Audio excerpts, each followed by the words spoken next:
പ്രിയമുള്ള സുഹൃത്തുക്കളെ, ഫിറ്റർ അതുപോലെ തന്നെ ഇലക്ട്രിക്കൽ, മെക്കാനിക്കൽ എന്നിവയിൽ national trade certificate, ITI certificate ഉള്ളവർക്ക് വേണ്ടിയിട്ടുള്ള 2 നോട്ടിഫിക്കേഷനുകളാണ് വന്നിട്ടുള്ളത്. അപ്പോൾ കഴിഞ്ഞ 2020 മുമ്പ് നോട്ടിഫിക്കേഷൻ വന്ന സമയത്ത് ഇതുപോലെ തന്നെയായിരുന്നു 2 നോട്ടിഫിക്കേഷൻ വന്നിട്ടുണ്ടായിരുന്നു.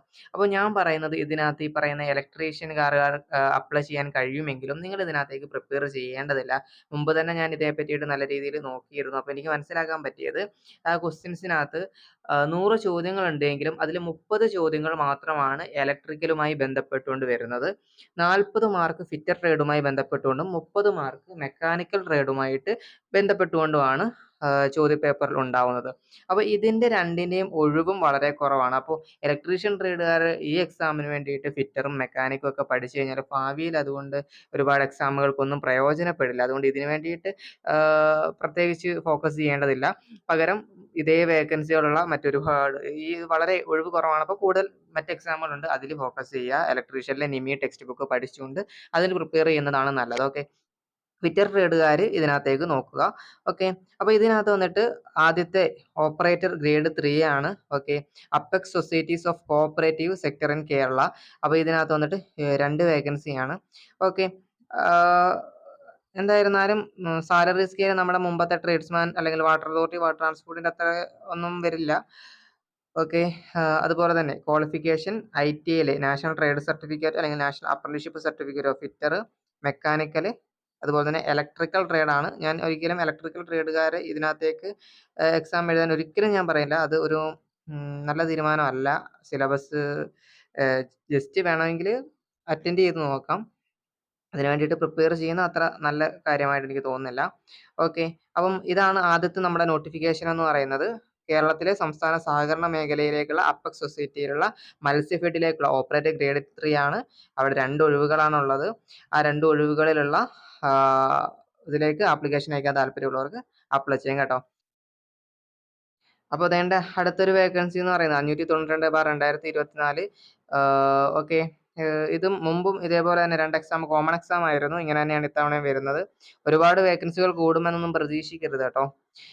Kerala state cooperative federation for fisheries development limited ആണ്. അപ്പോൾ ഒരു വേക്കൻസി മാത്രമാണ് ഇവിടെ റിപ്പോർട്ടഡ് ആയിട്ടുള്ളത്. ഇതിനകത്ത് വന്നിട്ടുള്ള ക്വാളിഫിക്കേഷൻ എന്ന് പറയുന്നത് നാഷണൽ ട്രേഡ് സർട്ടിഫിക്കറ്റ് അല്ലെങ്കിൽ apprenticeship certificate, fitter, mechanic, electric ട്രേഡാണ്. അപ്പോൾ വേക്കൻസികൾ ഒരുപാട് കൂടും എന്നുള്ളത് ഒരിക്കലും പ്രതീക്ഷിക്കാൻ പാടില്ലാത്ത ഒരു നോട്ടിഫിക്കേഷനാണിത്. അപ്പോൾ കഴിഞ്ഞ ഡീറ്റെയിൽസ് ഞാനൊന്ന് കാണിച്ചു തരാം നിങ്ങൾക്ക്. കണ്ടില്ലേ, ഇത് മുമ്പത്തെ വർഷത്തിൽ വന്നിട്ടുള്ള ഡീറ്റെയിൽസ് ആണ്. ഇതിനകത്ത് ആകെ എന്താണ് 3 ഒഴിവുകളാണ് കഴിഞ്ഞ പ്രാവശ്യം റിപ്പോർട്ടഡ് ആയിട്ടുണ്ടായിരുന്നത്. അന്ന് കാറ്റഗറി നമ്പർ 242/2020 ആയിട്ടാണ് വന്നത്. അതായത് ഗ്രേഡ് 3 ഫിഷർമെൻ ഡിപ്പാർട്ട്മെന്റിനകത്തേക്ക് വന്നിട്ടുള്ള ഒഴിവുകളെന്ന് പറയുന്നതായിരുന്നു. അന്ന് സ്കെയിൽ പേര് 8730, 13540 ആണ് കൊടുത്തിട്ടുള്ളത്. ഓക്കെ, അന്ന് 3 ഒഴിവാണ് അതിനകത്ത് വന്നുള്ളത്. അടുത്തത് 5 ഒഴിവ് വന്നിട്ടുണ്ടായിരുന്നു. അതിനകത്ത് 241/2020 ഓപ്പറേറ്റർ ഗ്രേഡ് 3 പാർട്ട് 1 ആണ്. സോ അത് 8730, 13540 ആയത് അന്നത്തെ സ്കെയിൽ എന്ന് പറയുന്നത്. അപ്പോൾ സ്കെയിൽ ഇപ്പോൾ എന്തായാലും മാറ്റം വന്നിട്ടുണ്ട്. അപ്പോൾ ഇനിയിപ്പം അതായിരിക്കും സ്കെയിൽ എന്ന് വിചാരിക്കുന്നു. അതിൻ്റെ കാര്യം അറിയില്ല. അതിന് ഇപ്പം കൊടുത്തിരിക്കുന്ന സ്കെയിൽ കുറവാണ്. അപ്പോൾ അതാണോ എൻ്റെ സ്കെയിൽ എന്ന് തോന്നുന്നുണ്ട് ഇത് കണ്ടിട്ട്. പണ്ട് അതിനേക്കാളും കുറവായിരുന്നു. അപ്പോൾ അതിൻ്റെ ഒഴിവ് കഴിഞ്ഞ പ്രാവശ്യം 5 ഒഴിവായിരുന്നു ഉണ്ടായിരുന്നത്.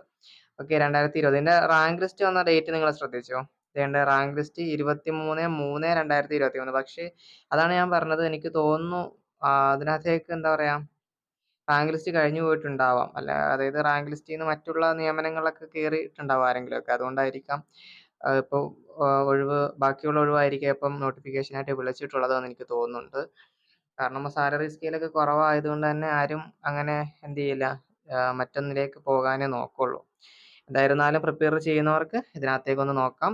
സിലബസിൻ്റെ ഇത് പറയുകയാണെങ്കിൽ ഫിറ്ററിൽ നിന്നും 40 മാർക്കിനും, മെക്കാനിക്ക് 30 മാർക്കിനും, ഇലക്ട്രിക് 30 മാർക്കിനുമാണ് ഉണ്ടാവുന്നത്. ഓക്കെ.